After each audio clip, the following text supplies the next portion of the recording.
how much does your mindset affect your energy and the effectiveness of animal Reiki? For example, you have a belief you're not doing it right. You feel disappointed if animals don't accept your invitation or appear to ignore or reject it, or have an underlying belief that you do not matter or are not loving enough.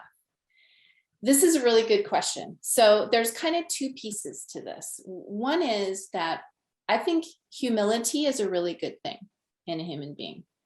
And so I would much rather that my students go into a session thinking, I'm not worthy of offering this to this amazing animal that is so awesome. I would much rather that than going in going, I'm worthy. I'm so great. I'm a healer. And here I am. Thank God I'm here to rescue this poor lowly animal from, whatever. So I think that humility is a good place to start mentally with an animal, where they feel that you are very humble coming into their space. That's actually a good vibration to have with an animal. I think that it's also good to always be curious about how effective does this seem to be helping the animal? And if it is not, and the animal's not responding well, why? Is it something about me? Is this something that I'm doing? Because that, honestly, this is how the Let Animals Lead method was created.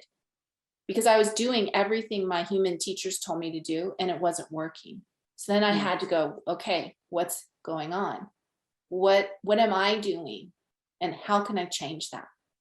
So I think having a humble attitude, and then really being curious and being willing to try different things to be more acceptable to the animal, to help the animal feel more comfortable, be really, really flexible. I think those are really good qualities to have. But at the same time, we want to remember the Reiki precept to be compassionate to yourself as well as others. So we don't want to be too hard on ourselves, because then we might put obstacles up to connecting, because we feel I can't even do this. I'm not, I have too many issues. I can't even, you don't have to become the Dalai Lama before you can do this. So I would say you find a balance between humility and self-compassion, so that, not having to be perfect, but also being open to fixing some issues that you might have, or things that admitting when you did something wrong. I mean, this is how I got where I am. In the beginning, I cross-tied horses so they couldn't move. And then I did hand positions, starting at the shoulders and moving down the back on both sides. And the horses would be like moving away from me and just looking at me with their side eye going, oh, what is she doing? Like, I don't like this. And I'm like, I'm doing Reiki, you need this, and then I'm like, this doesn't feel good though. Like I want the horses to be relaxed, not trying to dance away from my hands. Like, so I had that questioning about it, and I thought, what can I do to make them more comfortable? So,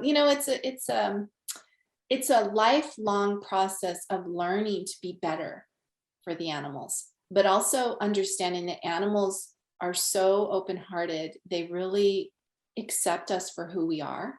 I think for me, the worst thing we can do, it's okay that we're not perfect. It's okay that we have emotions. It's okay that we have our distracted mind that we're always working on. Those are things the animal understands about human beings, but they feel that we try. The thing that animals don't like, in my experience, is when I actually am really distracted, but I'm pretending that I'm not.